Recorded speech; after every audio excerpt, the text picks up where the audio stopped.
жақсылығы менен 40 түрлі жолдық нәсібесімен берсін. Бірақ енді арақ құйып, елдің бәрін арақпен тойғыздырғанымыз харам. Егер осыны естігіңіз келсе, харам. 40 бола ма, 50 бола ма, 60 бола ма, бәрі қай жас болса да елге ішімдік беріп, одан бетер ішкізіп, бәрін мас қылғаныңыз харам. Мен ішкізбеймін, мен тек қана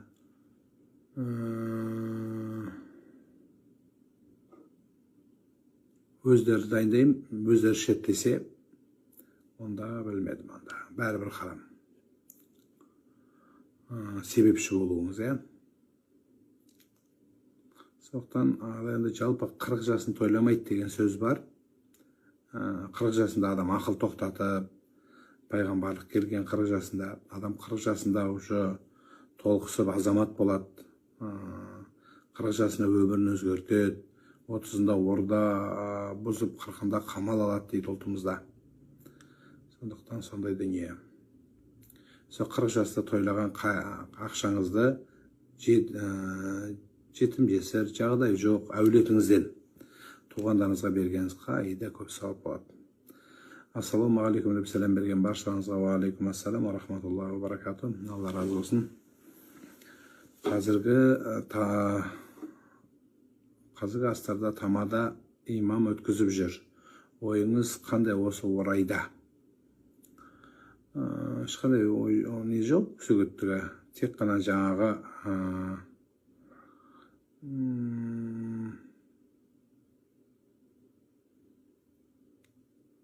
діни нәрсеге айландырып жібермеу керек, діни сипат беріп жібермеу керек. Сол асқа жаңағы елдің барлығына жаңағы бір діни рәсім уағыз айтқан осы екен деп, жаңа астағы адамдардың бәрін ұстап, тым қатты мешіттегі уағыздарды айтудың қажеттілігі жоқ. Бұл рухани, мәдени шара. Былайша айтқанда.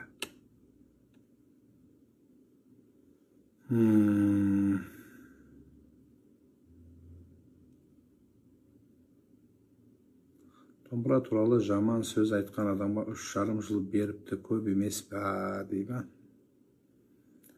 Мәселе көп емес, аз еместігінде емес. Мәселе біздің ұлттық құндылығымыз осыны ажырата білсін деп ойлаймын, басқаларға сабақ болсын. Енді домбыра ол тек қана бір адамның меншігі емес қой. Бұл ұлттың меншілігі. Сонда сіз домбыраға тіл тигізген, боқтаған адам, ол бір адамның отбасын емес, бүкіл ұлтқа тиесілі нәрсені айтып отырғаны. Бұл жердегі ең сорақысы сондай азаматтардың дінді ұстанып, дінді Арабияның мәдениетімен байлауы. Мысалы, сол Арабиядағы ең мықты имамдары, олардың да молда мүфтилері көп қой. Солардың ешқайсысы Сауд Арабиясының бір немесе басқа Арабияның, Тунистің, Алжирдің қайсысын алсаңыз да домбырасы, олардың инструменттері харам деп, кәдімгі көзге ілінетін ғалымдар харам деп айтпаған. Мысалы, сонда солар айтып, исламның нағыз орталығы болған жерлерде айтпаса, онда сіз бен біздің жерімізде қалай болмақ деген сауал. Одан кейін соларға мәдениетін дін деп түсініп, Европаның қалған дүниесін мәдениет деп түсіну қателік болады. Анам қайтқанда хатым Құран шығармадық, сол ойымнан кетпей жүр, соны қазіргі уақытта шығарсам бола ма дейді. Әлбет. Мешітке барып имамдарға жолыңыз. Сәлеметсіз бе? Бабушка 85 жаста өсек соғып отырады. Бәрі балаларын жамандап, не айтуға болады дейді. Енді 85-тегі адамға айтудың керек жоқ. 85-ге ештеңе айтпасаң, сен сөзіңді қорғамай қой. Сен өзіңді қара, не қыласың оны аңдып. 85-тегі апаны аңдығанша уже асарын асап, көрерін көріп, біраз нәрсенің басын шарпаған апамызды енді 85-ге келгенде сен түзей алмайсың. Бауырымның ұлы әкесіне қатты ренжіп сөйлеспей жүр. Қандай сүре оқысам болады татуластыруға? Осында екі ұрыстағы инширах сүресін оқыса болады деп айтылған жер көргенбіз, кітапта бар. Бірақ мен айтайын дегенім, қазақша айта берсеңіз де болады. Я Алла, осы екеуінің ортасына мейірімдік сала көр деп.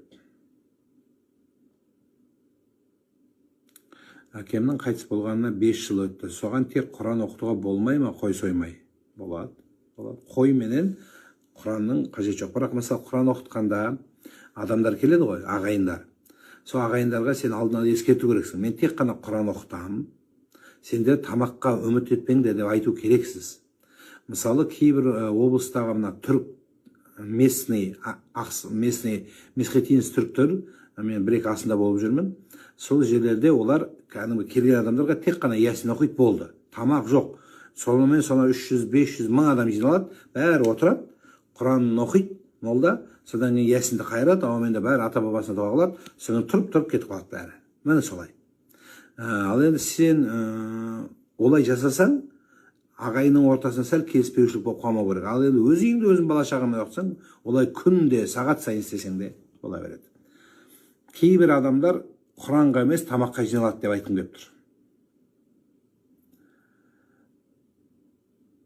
Намаз қаза болған жағдайда тек парызды оқыса бола ма? Я өзі де парызы ғана оқылады. Жолымды қалай ашсам болады, береке болмай кетті дейді.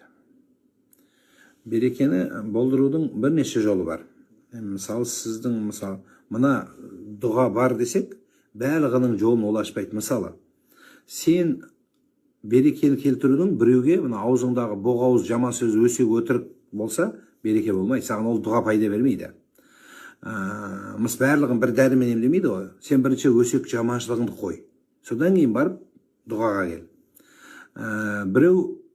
Біреудің ақысын, мысалы кейбір келін бар екен, өзі сондай байыған дұғаны оқысы келеді, бірақ енесін жек көреді, енесімен қырылысады, енесін сүйреп апарып тастайды, көрсетпеген қорлығы жоқ, баласын көзінше олай істемейді, баласы кетіп қалғаннан қинайтын бір келін бар.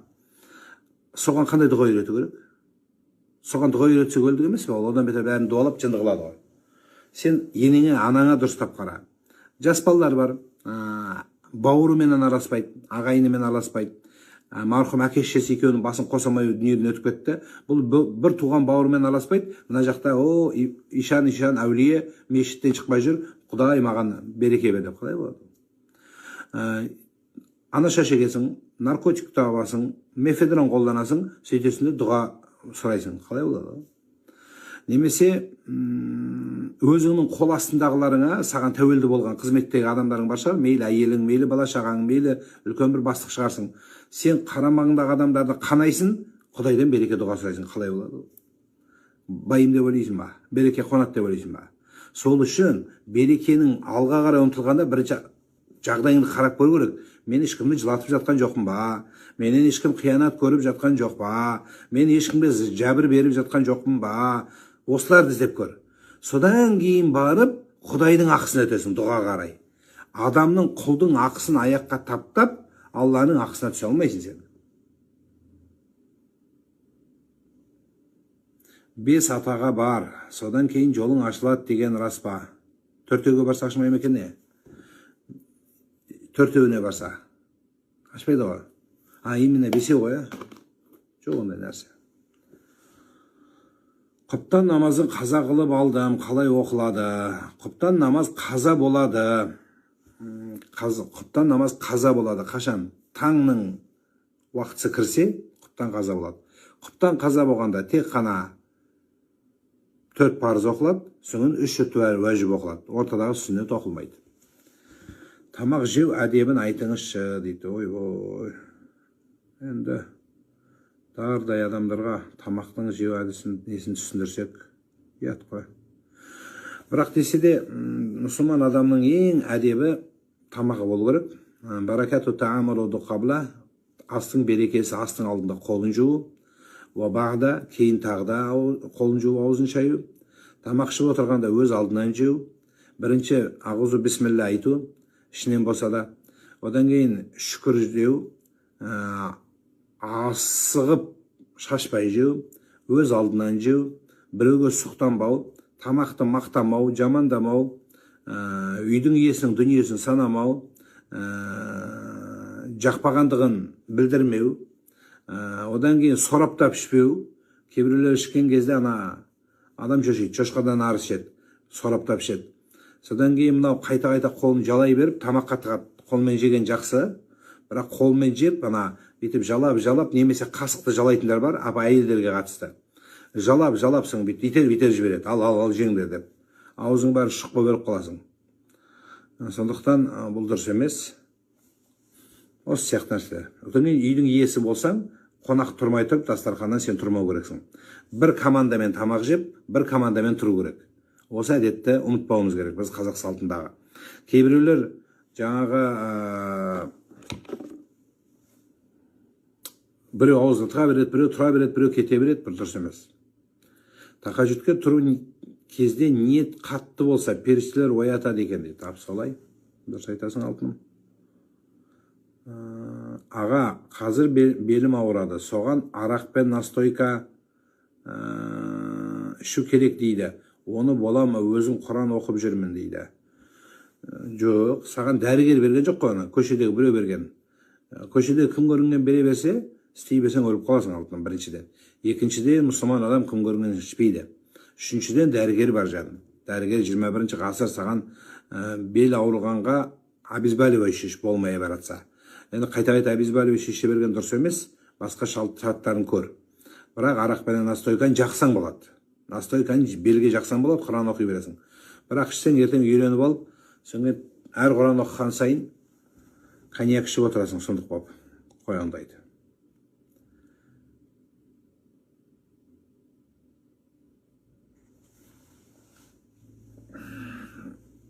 Ішінде біреу қағаз ба, жапырақ па, бірдеме берді дейді. 7 деген санымен, баланың өмір жасы дегендей дейді. Бос нәрсемен көп шұғылданасың сен. Бос нәрсемен шұғылданасың. Аптаңның 7 күні бос өтіп жатыр.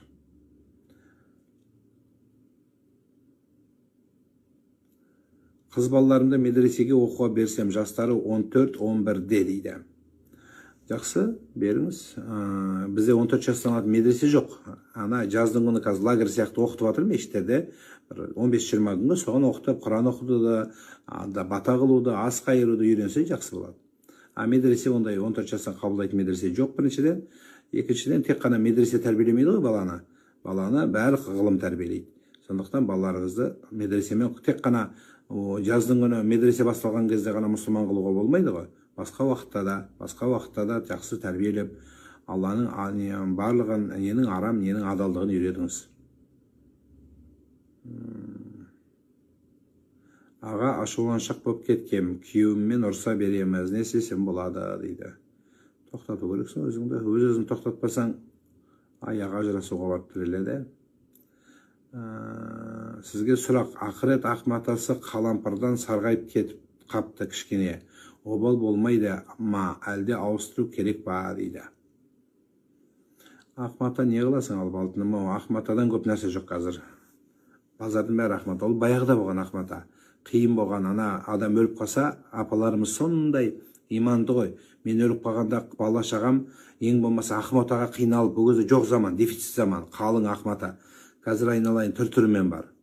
Сол үшін ақматаны керегі жоқ. Ол ақматаны басқа бір нәрсеге жарат, немесе мешітке беріп жібер. Бірақ сарғайып қалған сәл көрім, апалардың бұрын жоқсық заманда менде кебіндеген кезде сондайлар шығып жататын, апаларымызды қармау қажет емес. Балалардың кіндігі, тырнағы, шаштары сақталып тұр. Анализдерін жинамағаның Құдайға шүкір. Бәрін жинапсың ақ бөкпе. Тастаулар керек жоқ. Тастаңыз. Мұсырға тастаңыз. Барып біреудің жерін қазып, біреудің жерін көміп. Негізі көму керек в идеале, конечно, өзінің жолында. Бірақ енді қалада тұрсаңыз, подъездің бәрін қазып, есік алдын бәрі брусчатка қазатын жер таппай, қаланың шетіне шығып, сол шетіне шыққаннан басқа қалаға кіріп кетіп, олай керек жоқ. Тастауында мұсырға. Тырнақ бөлінбейді. Баланыкі, ұлдыкі, қыздыкі, жастыкі, кейбіреу сөйтіп зәр бөлінеді, ұлдыкі, қыздыкі деп. сөйтіп жүретіндер бар екен. Айналайын, өзі ақ ит, көк ит, сары бір ит, зәрдің бәрі бір зар. Не істейін деп ең, бөліп алып ішейін деп ең оны. Сондықтан тастаңыздар, оны жинауға болмайды. Үйде үйленбеген қайнаға тыныштық бермесе, Алла оның жазасын бере ма, бөлек жібергісі келмейді. Сол ағаң сен айтқандай жазасын беріп ауру болып қалса, еще ауруды қарайсың сен. Қазір қойды аяқ қолы бүтін, шүкір қыл осыған. Шүкір қылсаң, Құдай біреудің ақысын жібермейді. Адам, айналайын, келінім, сен ниетіңді түзе. Сенің еңбегің, істеген жақсылығың одолжение емес. Неге бізде реніш көп? Өйткені біз одолжение істейміз. Мен саған амандастым ба? Ах, те оңбаған. Маған амандасу керексің. Сен қайнағасың ба? Мен саған тамақ беруім керек, сен аузын жауып үндемей жүру керексің. Саған сөйлеп қойса, сен кетемді басайын деп жатсың. Саған сөйлеп қойса, сен күйеуіңді жеп қойын деп жатсың. Саған міне сондай ұрпақ тәрбиеленіп келе жатыр. Жарайды, сен тыңдағаныңа рахмет. Сенен туылған ұрпақ не болады? Оның ұрпағы не болады? Сондықтан ештеңе етпейді. Жаным, егер сөйлегендердің аузын жауа берсең, Құдай саған жазаңды берсін деп, Құдайды бір қолдағы жаулық қылып, ананың аузын жауып, Құдайды мынамене Құдайды жауа берсек, өмір басқаша болады. Сен тұрмақ, сенен зорларға да сөйленген. Одан зорларға да сөйленген. Олар Құдайдан үмітін үзбеді. Адам ниетін өзің жақсы болсаң, болды. Сен әркіммен салғыласа берме. Егер әлбетте қаныңды ішіп, жоқ жерден езіп, әбден сен ни в чем виноват болмасаң сөйлей берсе, онда оны енді ол кезде айтам десе керек екен. Енді ондай адам емес шығар. Сәл сөйлеп қойса, енді мынау неге бүйтесің десе, дұрыстап сөйлемейсің ба енді маған, айтпай ма деп мына терің жиырылудың қажеті жоқ. Сонда өмір сүру оңай болады, проще болады орысша айтқанда. Сен оған цикл ұстама. Күйеуім ішеді, сөйлеспейді. Ішкеннен сөйлеспеген жақсы неге саған, Гүлі? Қуанбайсың ба? Ішкеп сөйлесе, мына жерде біраз кісінің қатын байларына бір шылап сөйлейді. Қораз болады, ішіп алғаннан кейін аузынан келген бәрін айтады. Соны терпейді. Сен хоть сөйлемейді екен, шүкір қылмайсың ба? Так, ішеді сөйлемейді, жақсы. СМС-те жазбайды дейді. Одан да жақсы жазбай қойсын. Бірақ ішкен кезде батыр, намысқа тиетін сөз айтады. Енді сол кезде қораз оянады, ештеңе етпейді, шыда. Енді ұрады, соғады дейді, ол дұрыс емес. Ол кезде полиция шақырасың да салып жібересің. Онда адамды не істейміз? Өзгертуге ниеті жоқ. Бір бала бар, аузы жаман күйеуімнің дейді. Бүгін сол күйеуіңмен жатып қондың. Енді қазір күйеуіңнің ит терісінің басына қаптап жатсың. Жоқ. Егер ұрса, шын мәнінде ол дұрыс емес, ұрдырма. Бірақ енді масаданменен сөз қуалама. Нағашы апам қайта-қайта ауырып жатыр. Тіл көз тиген дейді, дәрігерлер таба алмай жатыр себебін. Кеше қасында жатқан әже, сен балаларға көз тиген деген дем салуға бола ма? Болады. Имам шақырыңыз молда, егер жүре алса, аяғымен алып бар мешітке. Салиқалы дені сау ұрпақ сұрауға қандай дұға бар? Дұғалардың қабыл болу үшін не істеу керек? Дұғалар қабыл болу үшін Нұрғалижан ең бірінші ауызға ие болу керек. Ауызға ие болу керек. Ауызға кірген нәрсеге ие болу керек, һәм ауыздан шыққан нәрселерге. Сонда сенен керемет салиқалы бала туылады. Болды, осы бірінші шарт сол. Ананы оқып, мынаны оқи бер, неше түрлі күшті японский дұғаларды оқи бер. Бірақ жүрегіңде аузыңа ақ ит кіріп, көк ит шығып, боқтап, дұға оқыған кезде әулие бола қаласыздар ғой, бәріміз бүйтіп орамал тағып, хиджаб киіп, бәрі машалла, иншалла деп ойбай, анау ойлайсың, анау болды, осы бітті өзі. Ақыр заманның адамы осындай бола ма деп ойлап қоясың, бүйтіп қарап. Не деген әулие деп. Бір сағаттан кейін қарасаң, аузына ақ ит кіріп, сөзегін сапырып, боқтап, балаларын қарғап, байын жамандап, енесімен қырылысып, сәсетпен ұрысып, өкіметті жамандап, президентке тіл тигізіп, ешкім қалмайды. Тек қана өзі жақсы жер бетінде. Сондай адамның дұғасы қабыл бола ма? Сондай адамға дұға жүре ма? Сол үшін ғой, адам жихад соғыстың, Құдайға деген дұғаның, адам өзгерудің ең жоғарғы, тоқтамайтын ең жоғарғысы шыңы не деп сұралғанда, адам өзін жеңу, өзімен күресу, нәпсімен күресу, өзін түзетсең, әлем түзеледі саған. Сен өзің түзелмейсің, соны енең де жаман, байың да жаман, сәсет те жаман, анау да жаман, мынау да жаман, бәрі жаман болады. Өйткені жамандықтың бәрі сенде тұр. А сен ана не сияқты бол, ара сияқты бол. Ара тек қана гүл іздейді, барлық нәрседен гүл көреді, барлық нәрседен шарапат көреді. Сондай болсаң, онда сен шыбын сияқты бола алмайсың ешқашан. Шыбын боқ іздейді. Қай жерде сасық бар екен, қай жерде іріген нәрсе бар екен. Соның үстіне қонады да екеуі келеді үйіне, мынау сасыған гүлді алып, боқты алып келеді, мынау өзі үйіне гүлді алып келеді. Соның бал шығарады. Пайдасы қандай. Сөйт алтын. Қаза болған намазды қалай өтейміз? Қаза болған намазды ең соңғы қаза деп парызын өтейсің. Ең соңғы парыз деп қазасын өтейсің. Стас, мы братья и сестры в одной семье сейчас, у всех своя семья, мы можем хурмалдых вместе дать. В последний месяц в больницу попадем, что сами, то и дети. Все зависит от ваших финансовых возможностей. Это первое. Хурмалдых дается не только с путем закалывания животного.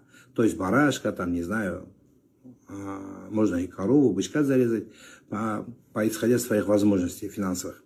Теперь смотрите. Вот этот хурмалдык, то, что вы хотите отдать Всевышнему, чтобы у вас все как бы наладилось, попросить у него, ну, эти двери открываются же не путем денег же. Может, стоит чуть-чуть порыться в своих деяниях, может, кого-то вы обидели, может, у вас в семье есть какие-то разногласия, может, кто-то о ком-то злословит, может, кто-то из вас питается нехаляльной пищей, может, в семье у вас есть какое-то недопонимание друг друга, а вы хотите путем животного. Ну, животное не виноват же от того, что у вас кто-то болеет. Вообще, во-первых, болезнь не является наказанием Всевышнего. Это не показатель наказания. Вот все думают, если у него здоровье должно быть хорошо, он не должен болеть, значит, этого человека любит Всевышний. А если кто-то болеет, не может, как говорится, глаза открыть от болезни, многие думают, что он чем-то повинен перед Всевышним. Нет такого. Может, даже болезнь вообще является, само по себе болезнь является кафаратом для наших грехов, что мы должны покаяться, попросить у Всевышнего прощения. У казахов есть такое слово, это оно у многих, есть такое, как бы поговорка, ауырып тұрдың, аунап тұрдың. То есть, когда человек болеет, он очищается. И оно опирается на хадис пророка, саллаллаху. То есть, когда человек болеет, он очищается. Почему? Вот мы сидим, никто из нас не болеет, никто не говорит Аллах. О, шукр тоба, там, восхваляет Всевышнего. А как только нас настигает беда, когда приходит болезнь, мы сразу начинаем, где барашек, где садака, где мулла, где кто-то еще. Нет. Надо порыскать в своих деяниях. Может, даже эта болезнь милостивая, чтобы Всевышний хочет слышать ваш голос, вашу мольбу. А то мы долго не молились. Если бы вот этой болезни не было бы, вы сейчас этот хурмалдык не дали бы. Мулла не приглашали бы, садака не давали бы. Значит, чтобы это дать, что нам нужно было обязательно заболеть, что ли? Казахтар айтат, сауыңда садака бер. То есть, когда ты в здравии, надо давать.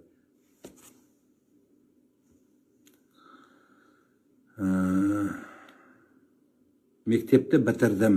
Оқуға түсейін ба, жұмыс істейін ба? Оқуға түс алтыным. Жұмыс істеп үлгересің. Жұмыс істеп үлгересің. Сен сияқты қазақтың Абай, атың Абай екен, қарашы. Абай атам оқыды ма? Оқыды. Дана болды ма? Дана болды. Сен оқығаның керек алтыным. Оқы барым. Жұмысты қолың бос кездесте, үйде жағдай қиын болып, атанан қиналып жатса, өзіңе қаражат керек жатса, бос кезде сәл ұйқың азайт, ойынды азайт, қара жұмысқа барсаң, байисың. Онда оқуын, бірақ оқуын қалып қалмасын. Екеуін қатар алып жүрген. Сонда жақсы болады. Оқы алтыным. Бала көтермегенге қандай дұға оқыса болады? Бала көтеріп кетсе екен деп. Бала көтеретін адамдар бірінші астағфирулла деп айтсын. Көтергісі келгенде көп айта берсін. Сенің елге қарап астағфирулла деп ана показуха емес. Бір сөз астағфирулла олай емес.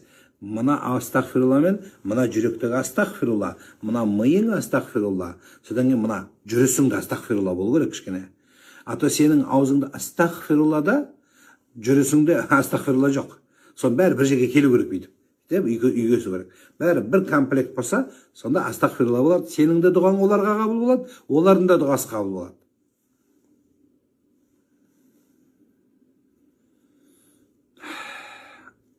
Әйелі ерінің шашын, сақал мұртын алуға бола ма? Күшті болады. Экономия болады. Просто біздікілер Наташа қалдырған жақсы көреді. Наташа бүйтіп сылап, сипап, денесін тигізіп алса, еркек күшті алады екен дейді да. Сен де сөйтіп ал. Алған кезде шашына, сақалына жабысып алсаң, эффект басқаша болады. Бірақ аузыңнан ес шығып тұрмасын. Сөйт.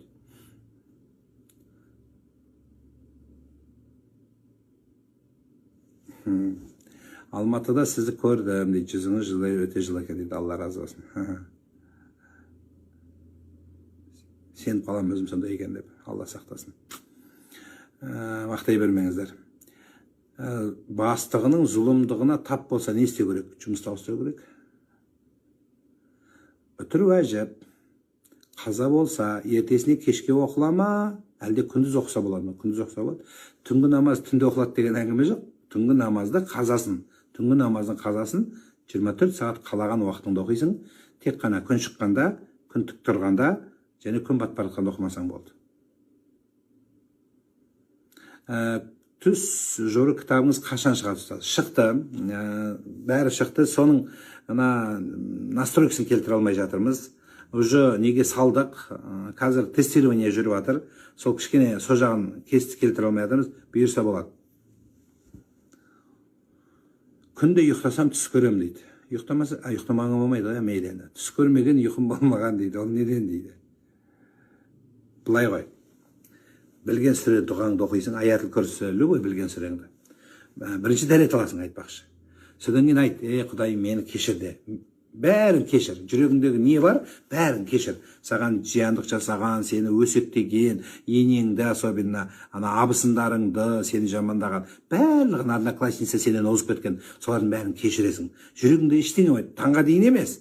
Таңға дейін бүгін кешірдім, ертең бәрін жинап алма қайттан. Сол жібересің бәрін. Содан кейін Аллаға шүкір қылып ұйықтасаң, күшті болады. 14 жыл тамақ жемейін. Охо. Туған адамым қарғайды, енді балаларыма көшті дейді. Охо. Алла сақтасын, бұған оқылу керек. Намазға жалқаулық бар менде, ұйықтап қала беремін, аяғым ауыр дейді. Намаз туралы айтылған насихаттарды қатты тыңдап шығыңыз. Намазы қаза қылған адам намаз туралы ешқашан уақыт тыңдамайды. Шайтқан тыңдаңыз бұзылайды. Соны тыңдасаң қайтып келеді. Күйеуім ойнап, жүрекке тиетін сөздер айтады, бірақ жағымды әдемі сөздер айтпайды. Көңілім әбден қалды. Ажырасам ба деген ойлар болады. Балаларымыз бар дейді. Сен просто саған сөйлегенге сен ренжіп жүрсің. Құдай-ау, мына жерде біреу жазып отыр, байым соғады деп, ұрады дейді. Соның өзінде адам болып кетем бе, қойып кетем бе деп, бүйтіп өмірін жеткізсе екен деп бай үшін күресіп, солай жүр. Мына жерде біреу отыр жаңа, байтау періште, бай жоқ. Байлар бәрі жоқ қазір. Жоқ. Енді не істеймін деп ол отыр байғысы. Сен болса сөйлеп қояды деп. Енді не істеу керек? Күйеуің не істейсің енді, білмеймін енді. Сен Аллаға бұрылшы, сен намазға тұр. Сен намазға тұрсаң, намазға тоқыған қызға бай сөйлей алмайды. Кішкене сен терпение орысша айтқанда. Түбі королева боласың. Сол әулетті бүйтіп тұрып саусақпен жүргізесің. Кішкене уақыт керек. Сонымен даналық керек. Шыдамдық, терпение керек. Сен бір дұғаны үйреніп алып, сол дұғамен шәррех деп оқып, сразу аузын айырып, байыңды жағын қисайтып, керек кезде бүйтіп қосып, сені мақтатып, керек кезде аузын жап, деп жауап қойып, сондай болса айтпайтын саған, өзім қойды. Керек адам маған да сөйлейтіндердің аузын қисайтып, ананы бейт айтып, ананы абракадабра деп, мынаны бір пәле қылып, барлығын күшті қылып тастайтын едім. Жоқ қой ондай. Алтыным ау. Балалардың кіндік шашын, тырнағын жоғалтып алса не болады? Көшіп, қонып жүргенде жоғалтып алған тырнақ кетті дейді. Баланың өзін жоғалтып алма. Сен тырнағын уайымдап жүргенде бала жоғалып қалып жатыр. Телефоннан теліп, телефонға жоғалып қалып жатыр балалар. Сен баланы жоғалтып алма. Не қыласың ол? Тырнақ, бірінші анализі, кал, мача, шашы жинама оларды. Болды. Сен баланы жоғалтып алма. нешеде қанша адам отыр, балам тыңдамайды деген нәрселер. Сондай баланы жоғалтып алма. Сізге барсам болады ма? Болады. Күрделі ота жасалайын деп жатыр, дұға етіп қой. Алла шипа берсін Дарынжан, Алла өміріңе береке берсін алтыным. Уайымдама, Аллаңнан үміт үзбе. Көңілің үзілмесін жаным. Аунап тұрдың, ауырып тұрдың, аунап тұрдың, жазыласың бұйырса. Аллаға уәдеңді беріп қой. Содан кейін білген дұғаңды оқи бер, Фатиха сүресін оқи бер, астағфирулла деп айта бер. Жақсылық уәдеңді бер, Алла, осыдан қарап тұршы, Құдайым, осыдан тұрсам бар ғой, намазды қалдырмайым. Нұрлан имамның бүкіл айтқандарын тыңдайым. Пайғамбар Мұхаммад саллаллаху сүннетімен ғана жүрем деп сондай уәден бер. Құдай саған шанс береді, мүмкіншілік береді. Содан кейін түзел. Сен жазылғаннан ұмытып кетіп жүрме, қойшы деп. Өз кішкентай әкем, мен сондай деп жүрсем деп өзгеріп кетпе. Эфиріңізді бірінші рет көріп тұрмын дейді. С премьерой, қош келдің. Аға, сәлеметсіз бе? Егер алыс жолға шықса, намаз тек фарыздары оқыла ма дейді. Сондай мәселе бар. Жол ауыр болса. Ал егер жолың жеңіл болып, барлық условия болса, онда сүннетті қалдырма, парызын қысқартасың.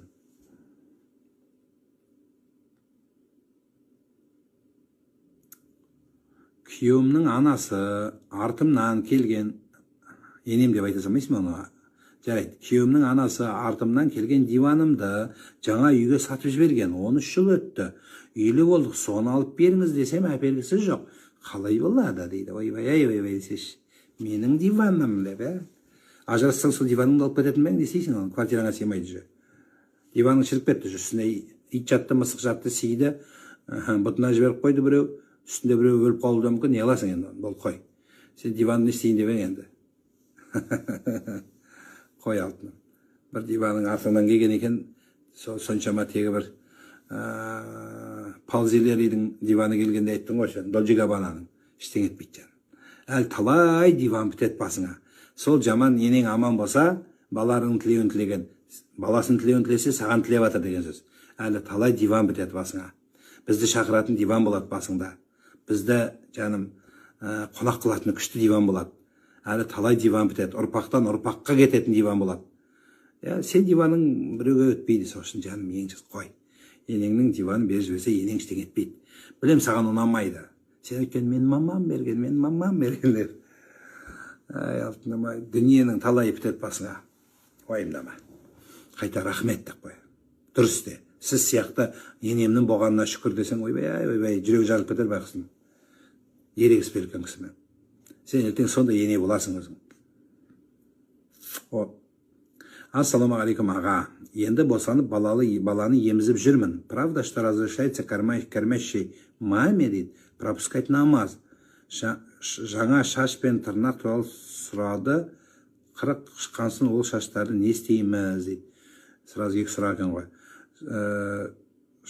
40 шыққаннан кейін көметін себебі әйел кісі 40-на дейін үйден шықпаған. Бұрын қазақ салтында, мысалы шашын алды ғой, сол алғаннан кейін босағаға, қазақ үйдің босағасының тура табалдырықтың алдына көмген. Қазақтың историясын айтып берейін сіздерге. Неге? Өйткені 40-на дейін әйел үйден шықпаған. Енді қазір сен бүкіл мегацентрде жүрсің, қазір саған ол жүрмейді. Біріншіден. Екіншіден қазақ үй жоқ. Енді подъезге көмбейсің, есігін алдын қазып, соседтердің бәрі дуалап жатыр деп сені колдунья деп ойлайды. Сондықтан олай істемейміз. Қазір бізде цивилизация. Сондықтан оны мусорға тастайсың. Жинап, мешокқа салып, содан қыз кезіңдеген тоз жинап, тағы бір жерден қырған, кескен бәрін жинап, пелинг жасағандарын бәрін жинасаң, мешок толады жаным. Сондықтан ол мешокты көтеріп жүрмейміз ғой көшкен кезде. Таста жаным, керек жоқ. Мусорға тастайсың оны.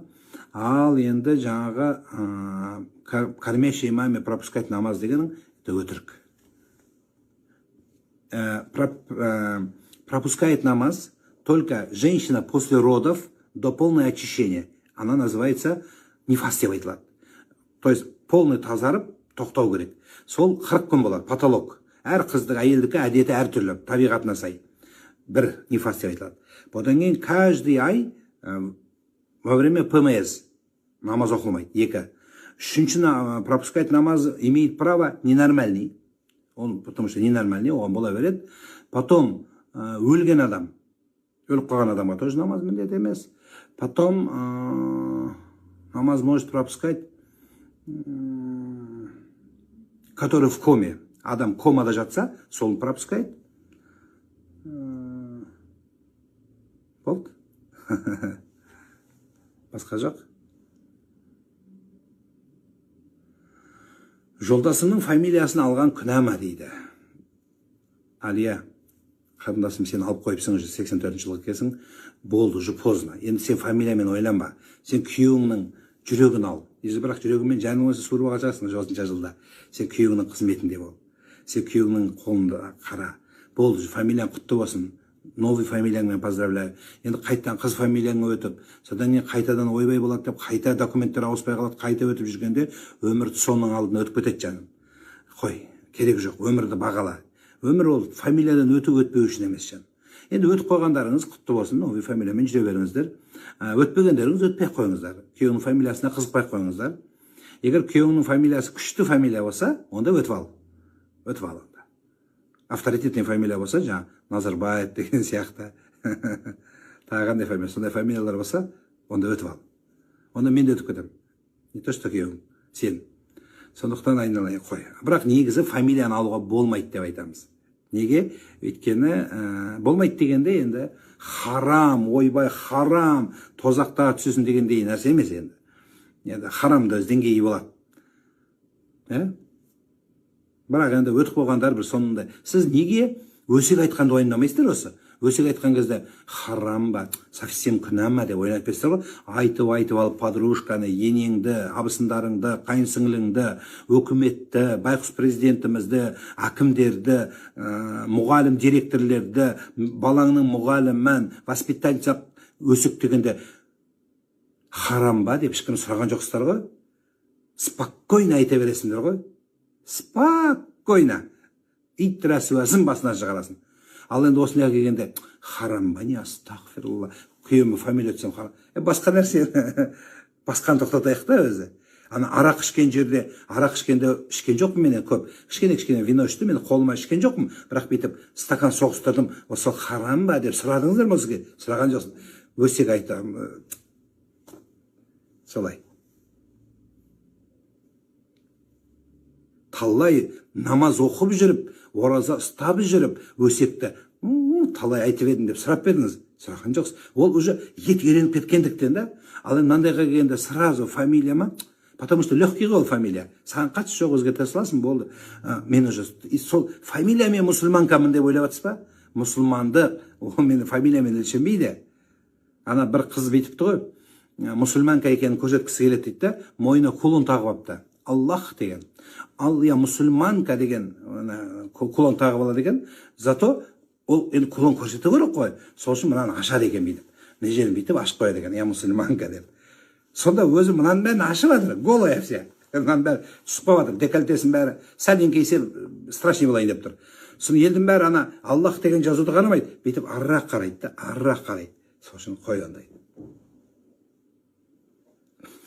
Бүгін қызымыздың алғашқы мүшелге толып жатыр дейді. Құтты болсын. Мешітке апарып Құран оқыту керек па? Оқытсақ белгілі бір мөлшерде садақа беруіміз керек па дейді. Сонда не? Мүшелдіге келгенде мешітке барасыз, а мүшелге келмегенде еш мысалы. Мүшелден деп секіріп кетсе сонда, мешітке бармайсыз ба сонда? Вообще мешітке бармайсыз ба сонда? Мешітке біз барамыз мүшелге келгенде, банкрот болғанда, қарыз алып құтыла алмағанда, содан кейін өліп қалған бабушка келіп қылқындырғанда, тағы не? Авариядан қалғанда. Осы өзі, 3-4 өзі. Осылар болмаса сонда мешітке бармайсыздар ма не? Бара бер мешітке. Тем более 13-14 келген қызды көбірек Алласын танытыңыз. Ертең мына қолына телефон әпересіздер, сол телефон басына бәре болады.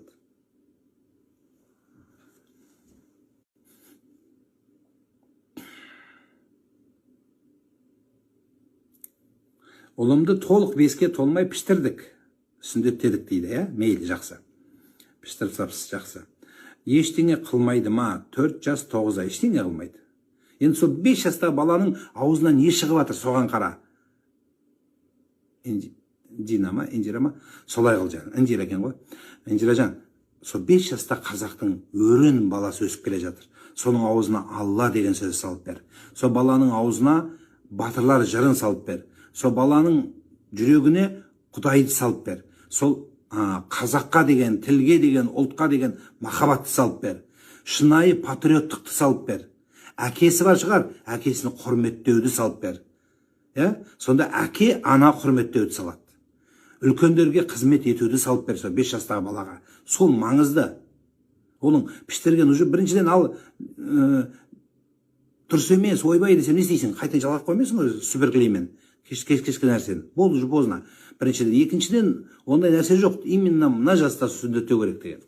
Құтты болсын сүндетті, бірақ сүндетпен тәрбиелеп балаңды. Түшкіргенде неге альхамдулиллах деп айтылады дейді. Бізге обязательно неге деген сұрақ керек. Почему? Почему деген Пугачеваның өлеңін жаттап алған бәрі. Былай. Потому что он был влюбленный дегендей содан. Я действительно сол Аллаға влюбленліктен, потому что он был в Господа влюбленный. Потому что адам түшкіргенде бір сәтте өмірдің сәті жүрегі тоқтап қайта соғады деген сондай бір түсінік бар. Бұл біріншіден деген кезде осы сәтте түшкіргенде емес, біткен кезде. Одан кейін қазақсы айғайлап түшкіруді қойыңыздар, адам шошытып, түшкірген кезде дұрыстап түшкіреді. Айғайламай, дауыс шығармай, солай. Одан кейін түшкіргенде альхамдулилля шүкір дейтіні Аллаға жаңағы Құдайдың бергеніне осы және өміріме, жаңа жасыма, жаңа деміме шүкір деп айтады. Айтпай қалса не тозаққа түсіп кетесің бе не? Жоқ, олай емес. Сіздер осы сияқты нәрсені жаттап алып, тағы да айтамын. Өсек, өтірік, мақтаншақ, еріншек, бекер мал шашпақ. Абай атамыздың 5 жаман қасиетін бойыңа сіңір. Түшкірумен алса берме. Түсінесіз ба? Маған ол сіздің түшкірдіңізді альхамдулилля деп айттыңыз. Түшкіріп біткеннен кейін ойбой, қарасаң анау қандай адам? Страшный адам екен ғой. Бірақ аузында айтып жаман емес енді. Альхамдулилля бар. Вот. Аға күйеуім бұрынғы некедегі ұлымды сыйдырмайды. Екі жаққа жалтақтап қалдым, не істесем болады? Солай. Баласы бардың солай болады. Баламенен күйеуге тисең, балаңды енді шүкір қылшы ол бала. Қыз бала болса, өгей әкесі өз қызын зорлағандар өте тола. Мен жекелерді маған жазғандарды оқысам, сіздер оны айтасыздар. Өз қызын зорлаған әкелер бар. Өз баласы менен, өз ұлы менен сондайға баратын аналар да кездесіп жатыр. Мен сізге айтайын. Қандай заманда өмір сүріп жатырмыз өзі? Имандылығымыз күшті болып жатыр. Машалла, иншалла, түшкіргенде альхамдулилля деп айтып жатырмыз. Но былай қарасаңыз, страшный нәрселер болып жатыр. Мен бұндай нәрсе бар екен, енді ойыңа да кірмейтін нәрсе бар екен. Сондықтан ұрпақ тәрбиесі, сол балаларыңызды жақсы тәрбиелеумен алысыңыздар. Ұлттың азаматы қылып тәрбиелейік. Бір бала болса да. Осы нәрсе маңызды. Құдайдың ризалығын табатын жеріңіз осы жерде. Құдайдан азап табатын жерің де осы жерде. Жолдасым жақында үлкен отадан Аллах қалауымен аман есен шықты. Альхамдулилля дейіңіз, шүкір. Енді тағы бір отаға кірейін деп жатыр. Бір дұға жасап қойыңызшы, рахмет сізге дейді. Алла жеңілдік берсін. Жолдасыңызға сәлем айтыңыз. Алла ұзақ өмір берсін. Өзі еркек әйелін қадірлеу үшін бір отадан шығу керек, бір операциядан. Қасында ешкім қалмай, главврачпенен әйелі қалғанын көру керек. Сол кезде қадіріне жететін болады. Одан қалмаса тағы операция кіреді. Одан да шүкір болады. Енді осыдан кейін қадіріне жетем, балаларымның жаңағы тәрбиесімен айналсам, одан кейін қарыздардан құтылам деген жақсы ойларды қойып, Құдайдан сұрап дұға қылыңыздар. Яғни амалдарды қойып дегенім ғой. Сонда иншалла Құдай ем берсін, шипа берсін, аман сен болады. Күлдина.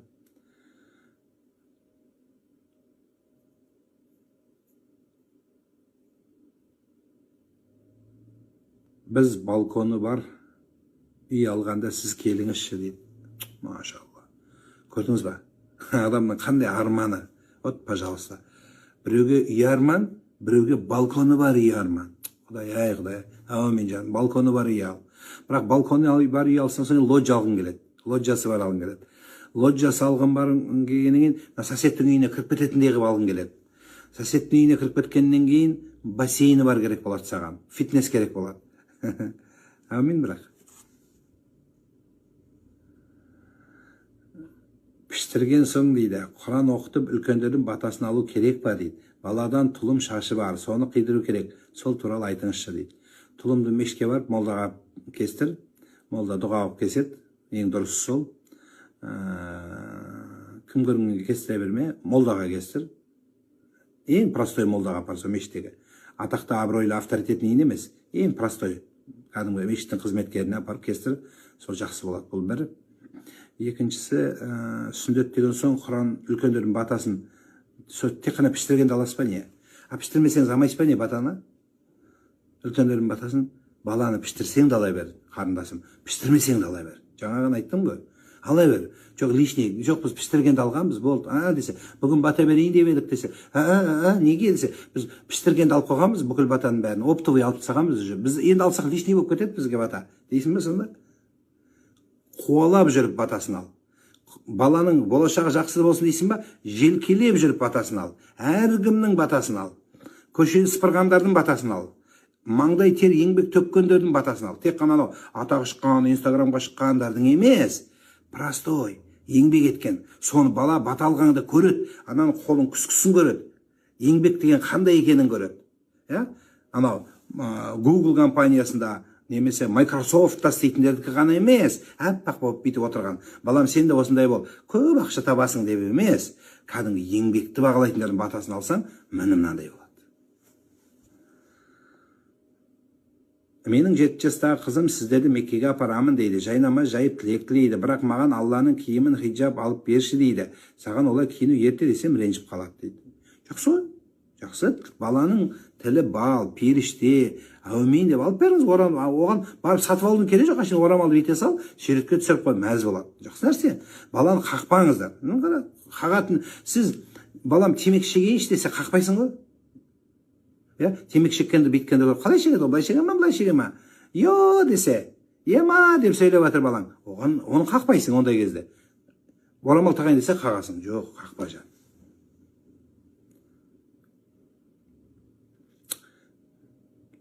Аға, сауда бастап жатырмын үйде. Декреттемін еще дейді. Отырып бата беріңізші дейді. Декретте сен отырсың, батаны мен берем. Саған батаны, ең күшті батаны байың береді. Сол байың батасын алсаң, күшті боласың. Сол декреттен шықпайсың. Біреуінен шығасың, екіншісіне кіресің, сол күйеуің батасы саған жақсы. Сол декретте отырып алды, күйеуің батасын алайын. Инстаграмнан бата алып, ана жақтан мен халам бәлем емес, инстаграмный бата алған дейсің. Да ты че? Анау фейсбуктан алған ал. Ойнаған екенсің сен. Қой. Олай жасама. Сен күйеуіңнің батасын ал, болды. Аға, сізге барғым келеді. Ішімдегіні айтып, сізбен ақыл алғым келеді дейді. Жақсы, жарайды. Саған исповедовать еткендегіне келгім келеді дегенде қылдың ғой. Ат дұшымен тыңдаңызшы дейді өткенде біреу. Сол ат дұшыға отырып тыңдап, екеуміз енді қалай болар екен енді. Жарайды енді, көріңіз. Маған сіздің айтқаныңыздан бұрын, сіз мен айтқанын тыңдасаңыз жақсы болады да. Сұрағыңызды қоясыз, мен айтқанын тыңдаңыз. Соны істеймін десеңіз, келіңіз. Сіз не айтасыз, соны істеймін десеңіз, келіңіз. Просто ішімдегін айтып, бір жеңілдеп қалып алсаңыз, 1,5 сағат екеуміз сөйлесеміз, 1,5 сағат рахат-ай деп кеткеннен пайда жоқ. Уақыт кетеді, исрап болады ол. Одан пайда жоқ. Бір жеңілдеп қалдым ғой, айтатын ешкім жоқ еді. Не байым тыңдамайды деп келген. Сіз не айтасыз, мен соны істеймін десем, мен саған намаз оқы деп айтамын. Істейсің ба? Осыған дайын бол. Намаз оқы деп айтамын, мен саған бірінші осыған дайын болып кел. Мен саған айтамын, оразаны көп ұста деп айтамын. Дайын бол. Өзек вообще айтпа деймін. Тіліңді тістеп жүр деп айтамын. Дайынсың ба соған? Кел. Онда кел. Одан да ол нәрсе айтамын. Жұма күні аз садақа беруге болмайды дейді түс мезгілінде. Сол қаншалықты дұрыс? 100% дұрыс.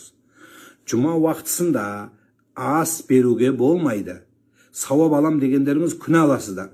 Жұма уақытысында еркектер жұма намазға бару керек. Өйткені Құранда жұма деген сүре тұр.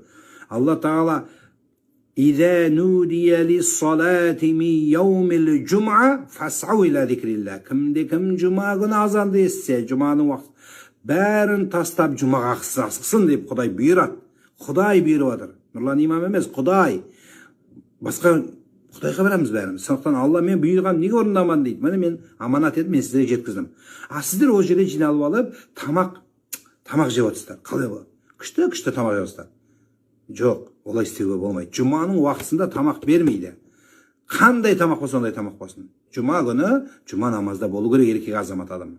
Әйел адамдаршы, әйел адамдар олай істеуге де болмайды. Жұмадан кейін болатын шығар дейді. Жұмадан кейін енді соған сөз жоқ. Жолдасым үнемі арам тамақсыңдар дейді. Балаларым майда, барынша мал қарасып огород істеймін. Биыл ештеңе істей алмай отырмын. 2 айлық балам бар. Бірақ сөзі сүйектен өтіп кетеді дейді. Сүйектен өтеді дейді. Еркектің сондай сөзді болуы жақсы емес. Әдепсіздік. Күнә деп айтайын енді. Бірақ еркектің сондай болғаны, енді сіз де сөзін аңдымаңыз. Енді жұмыс істесе екен, маған болса екен, шаршап жүрген шығар деп сіз де енді үйге келгенде көңілін аулап, жақсы сөз сөйлеп, тамағын дайындап, балаларға кішкене қызметін жасап, түсінем, оңай емес. Үйің шашылып жатады, біреу жылайды, біреу именно сол келетін кезде біреу жылайды, біреудің шөтеді, біреудің тісі шығады, біреудің шашылады, бірнәрсе төгіледі, бірнәрсе өртенеді, солай болады. Енді сәл, енді кейін бір уақыт келеді. Кинодан көріп алып, елдің байлары кеп жәрдем беріп жататын бар, ол кинода болады, Инстаграмда. Просто армандау үшін ол. Ал енді саған кейін болады ол. Кішкене уақыт керек.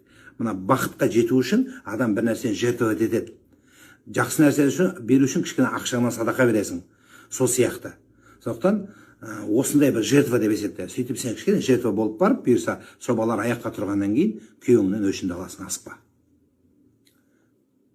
Ол өзі арам тамақ болып қалуы мүмкін.